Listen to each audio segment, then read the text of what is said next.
Allí, en Juan 15, versículo 1, el Señor se refiere a ellos como una vida verdadera y comienza entonces a mostrar y a usar las imágenes de una vid para mostrar cómo ellos deben de permanecer en el amor de Dios. Entonces tenemos allí la permanencia del amor también que deberían de tener los discípulos de Dios Padre en Cristo, con la ilustración de que de la misma manera que la rama o pámpanos está unida a esta planta que es una vid, es una planta de uvas. Realmente había viñedos muy grandes para uvas. Entonces el Señor le dice, bueno, yo soy la vid verdadera y mi Padre es el labrador. Ahora, esta vid que el Señor está trayendo aquí no es la primera vez que nosotros la podemos encontrar en la Escritura. En el Antiguo Testamento tenemos ya referencia a esto de vid o viñedo. En Ezequiel, capítulo 15, más adelante lo leeremos, tenemos una referencia bastante importante que el Señor hace acerca de la vid o viñedo. Ahora, los profetas en el Antiguo Testamento realmente se referían a Israel con este nombre. Ellos se referían al pueblo de Israel como la vid del Señor o como el viñedo que el Señor había tomado para sí. En unas partes en el Antiguo Testamento, estoy parafraseando, voy a resumir bastante, en algunas secciones del Antiguo Testamento tenemos al Señor quejándose de su pueblo y refiriéndose a ellos como su viñedo, el cual Él plantó, el cual Él cuidó, pero que el pueblo no respondió a su Señor. Tenemos quejas como esta vid que yo planté me ha dado uvas amargas. Estas uvas amargas realmente es el resultado del pueblo que no ha vivido para agradar a su Señor. Ahora, Cristo en esta sesión no está preocupado por mostrar de manera filosófica lo verdadero de lo falso. O sea, cuando Él dice que es la vid verdadera aquí, Él no está trayendo un contraste para mostrar lo que es falso o verdadero. Él no está preocupado por mostrar eso, ni tampoco está preocupado por mostrar la verdad de la falsedad en esto. No. Él está preocupado únicamente y exclusivamente por mostrar lo que es un cumplimiento de una promesa. Por eso tenemos esta palabra de vid. Por decirlo de otra manera, si usted ve, Él está preocupado por traer la realidad de lo que es una vid. ¿Cómo es el cumplimiento de una promesa de una vid? Sencillamente, cuando nosotros tenemos la Escritura y comenzamos a interpretar, podemos ver que hay sombras, ¿verdad? Y hay realidades de lo que es una sombra. Por ejemplo, usted ve en una pared la sombra de alguien, y aunque usted ve esa sombra no es la persona. Realmente la persona o ese alguien, cuando se muestra o se revela a sí mismo, usted lo puede ver en el tiempo real y lo puede hasta abrazar y puede conversar y todo lo demás. Entonces, el Señor está trayendo esta realidad para mostrar: yo soy esa vid que el pueblo realmente no ha podido ser. Yo soy ese israelita verdadero que ha descendido del Padre.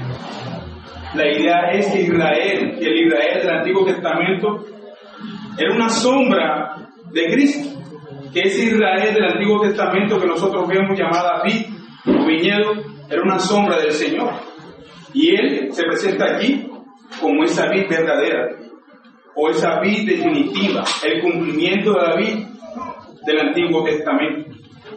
Lo que Jesús está diciendo aquí es bastante complejo para algunos de los que están allí. Es bastante comprometedor para algunos judíos de los que están allí. Pero también es hermoso. En este sentido, Jesús está diciendo que ese cumplimiento de esa vid del Antiguo Testamento está delante de ellos para traer vida. Porque el Señor había condenado al pueblo por no vivir como Él había requerido de ellos. Ahora pueden acompañarme para que puedan entender un poco más en Ezequiel capítulo 15 a lo que me refiero. Ezequiel capítulo 15. Sí, Ezequiel capítulo 15. Es un capítulo corto, así que lo leeremos completo.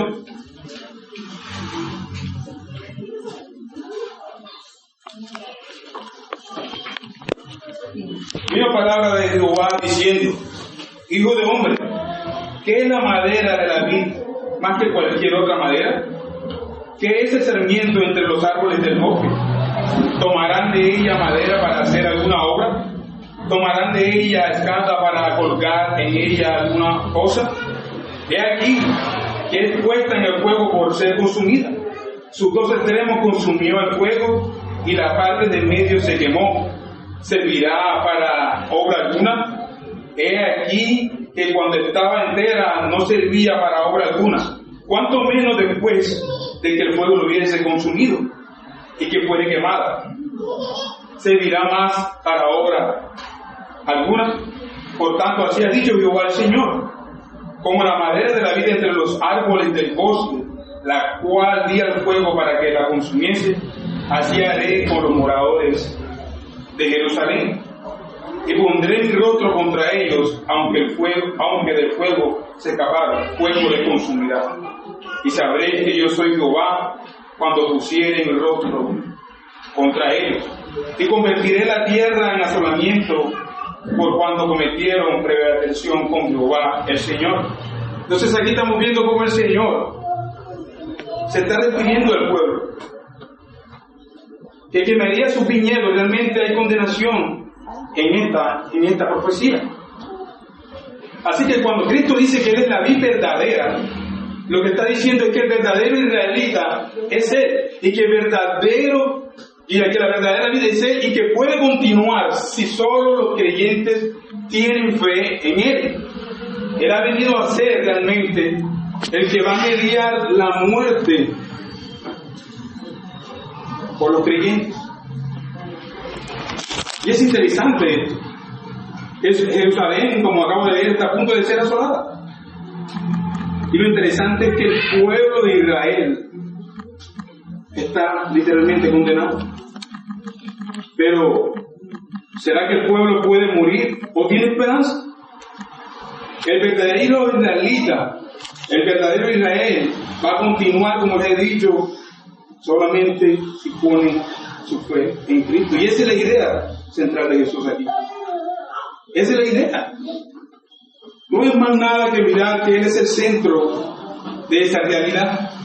Y como vida, entonces tenemos toda esta ascensión, pues podemos leer en el versículo 2, el Señor comienza a desplegar la idea: todo pámpano que en mí no lleva fruto lo quitará, y todo aquel que lleva fruto lo limpiará para que dé más fruto. Y entonces comenzamos a ver esta ilustración de cómo las ramas o los pámpanos que están unidos a esa vid verdadera pueden tener vida. No es el pámpano en sí que puede tener vida por sí solo. Es que debe estar unido a la vid. Y el trabajo que hacían los labradores, como dice aquí el texto en Juan 15, precisamente era insertar en la vid pámpanos para que pudieran dar frutos y vida. Entonces, es en la vid donde el corazón del creyente unido a esa vid puede palpitar y tener vida y llevar fruto. Es unido a esa vid verdadera en que el creyente puede tener paz con el Señor. Y una de las razones por la cual nosotros tenemos que amar a nuestro Señor es precisamente por eso. Porque esto tiene un sentido de unión completo en cómo vive el creyente en relación hacia Dios. Sin duda alguna, mis hermanos, la sesión completa comienza a ilustrarnos realmente del trabajo que hace el labrador, cómo debe limpiar a los pámpanos, y si las ramas están frondosas, como lo veían los agricultores de su momento, pero eran muy frondosas, si no llevaban fruto debían de ser cortadas y podadas para que pudieran llevar mucho fruto. Si no, eran cortadas y nuevamente insertadas para que pudieran llevar fruto. Y tenemos entonces este trabajo del labrador de tener que podar. Y el podar causa mucho dolor. El podar causa dolor en el creyente. En algunas ocasiones el Señor tendrá que podar cosas de nuestra vida para que poder limpiarnos y llevarnos a dar el fruto que requerimos. Más adelante en la sesión el Señor lo deja claro: todo el que permanece en mí lleva fruto. No puede ser que estemos unidos al Señor y no dar el fruto que se sigue. Ahora, hay una idea que tenemos nosotros como los creyentes cuando hablamos de Israel como el pueblo de Dios, y es que de alguna manera nosotros creemos que el Señor le debe su existencia al pueblo de Israel. Y bueno, no es así. El Señor no le debe la existencia al pueblo de Israel. Todo lo contrario, es el pueblo judío que debe su existencia a Jesús. La razón por la que Dios quiso formar un pueblo fue porque Él quería revelar a un Salvador, ¿cierto? El propósito de Dios era revelar a Cristo como el Redentor de la creación. El propósito de Dios era revelar a Cristo como el Salvador de todos los pueblos, de todas las tierras. Por eso llamó a Abraham y decidió formar un pueblo a través de él. Así que, lo repito una vez más porque a veces hay confusión con él. Los judíos no le deben, Jesucristo no le debe la existencia al pueblo judío. Ellos son privilegiados porque por Cristo es que ellos son pueblo y nación, y el Señor los escogió a ellos como nación para revelar a Cristo. Entonces, la esencia de Israel, porque tiene que ver mucho esto con la vida o viñedo, la esencia de Israel es Jesucristo mismo. Cristo es la esencia, el inicio y el centro y el fin de este pueblo de Dios. Y lo fue desde el Antiguo Testamento y lo sigue haciendo desde el día de hoy. La esencia del pueblo de Dios es Cristo y es la fe en Él. Es la confianza en el Señor. Es la esperanza en Él como Salvador y Redentor del mundo. Si nosotros consideramos esta realidad, entonces podemos entender con más claridad lo que el Señor exige de nosotros como creyentes. ¿Cómo es la permanencia entonces del creyente en esta vida?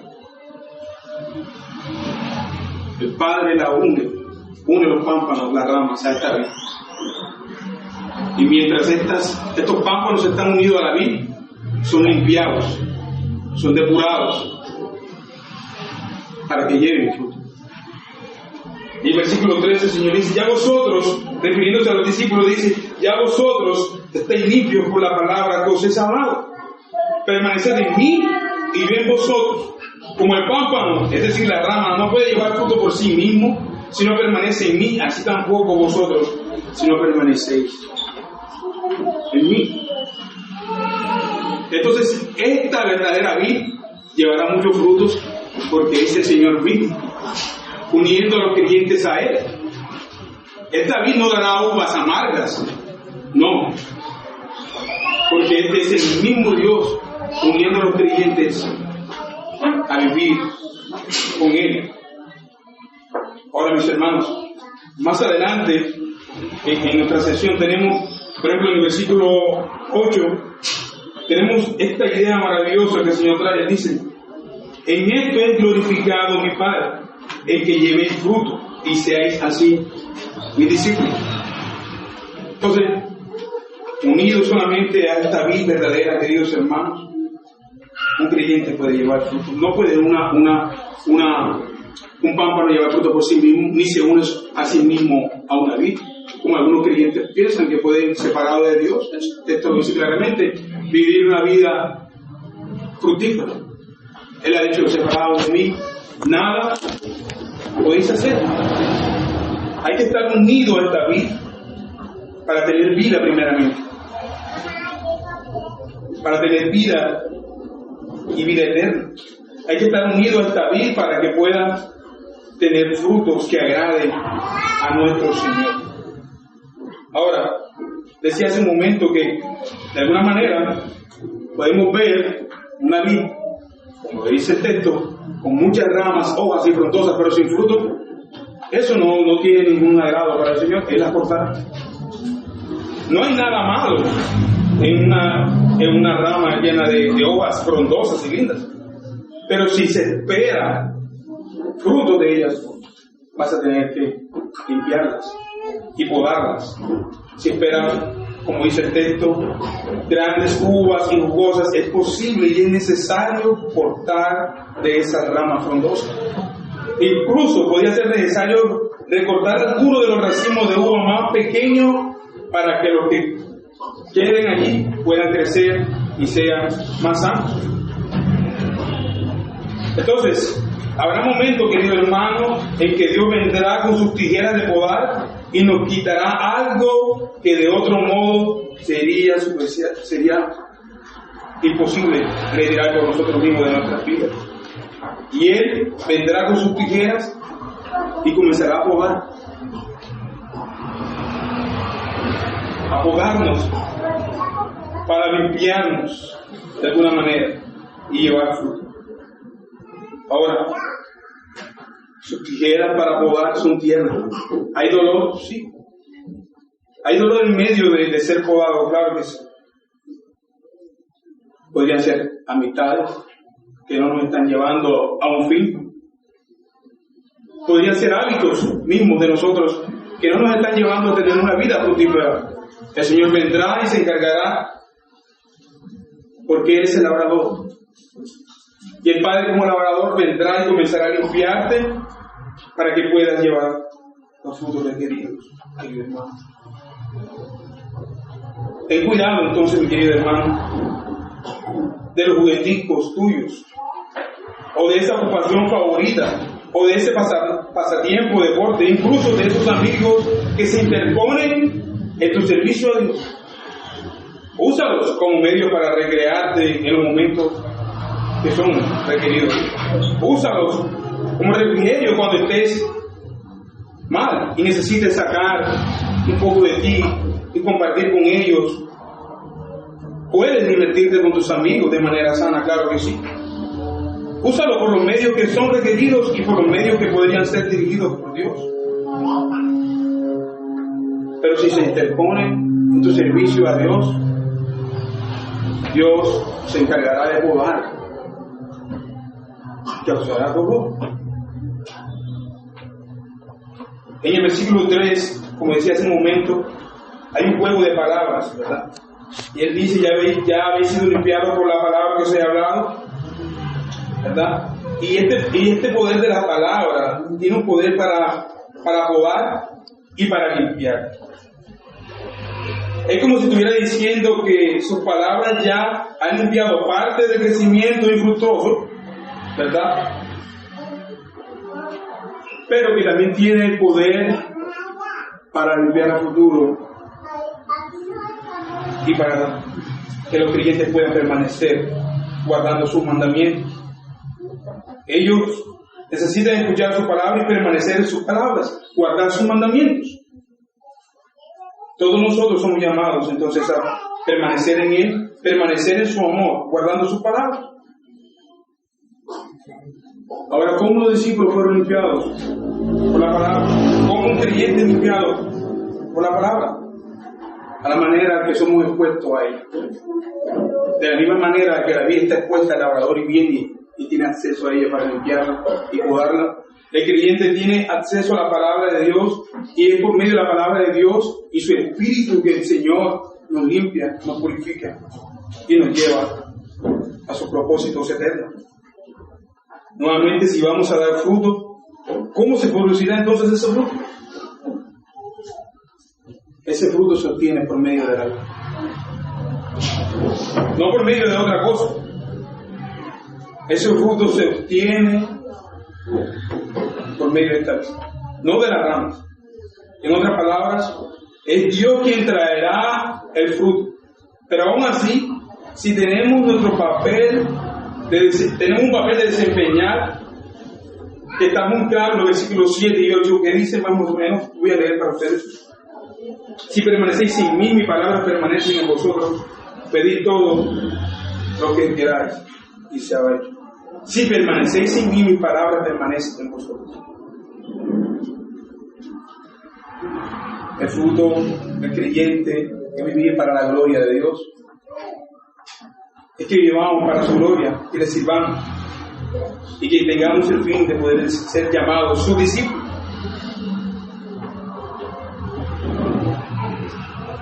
Amados hermanos, el Señor ha cumplido todas sus promesas y tiene promesas permanentes para los creyentes y tiene promesas eternas para nosotros, pero a nosotros se nos ha llamado a permanecer, y la única manera en que podemos permanecer es porque Él nos ha traído a Él mismo.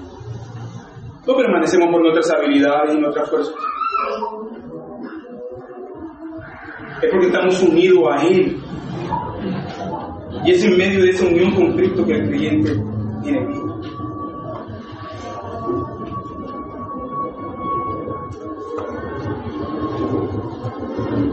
Yo soy la vid verdadera y mi Padre es el labrador.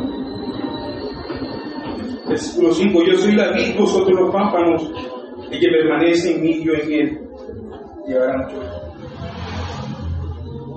Algunas personas, cuando piensan de Israel como la nación, como decía hace un momento, se confunden y entonces dan el centro a la nación, buscan adorar a la nación étnica como tal, pero pierden el foco que realmente todos los creyentes que vienen a Cristo pasan a ser israelitas por medio del verdadero israelita que es Cristo Jesús.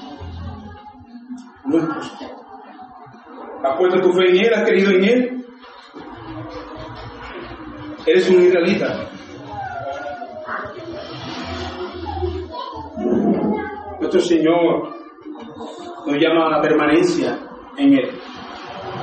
Podemos permanecer en Él y en su amor y llevar muchos frutos. O podemos estar alejados de Él como ramas secas y morir. Si permaneces en mí, mi palabra permanece en vosotros, pedid todos lo que queráis. Señor, le damos muchas gracias por tu palabra.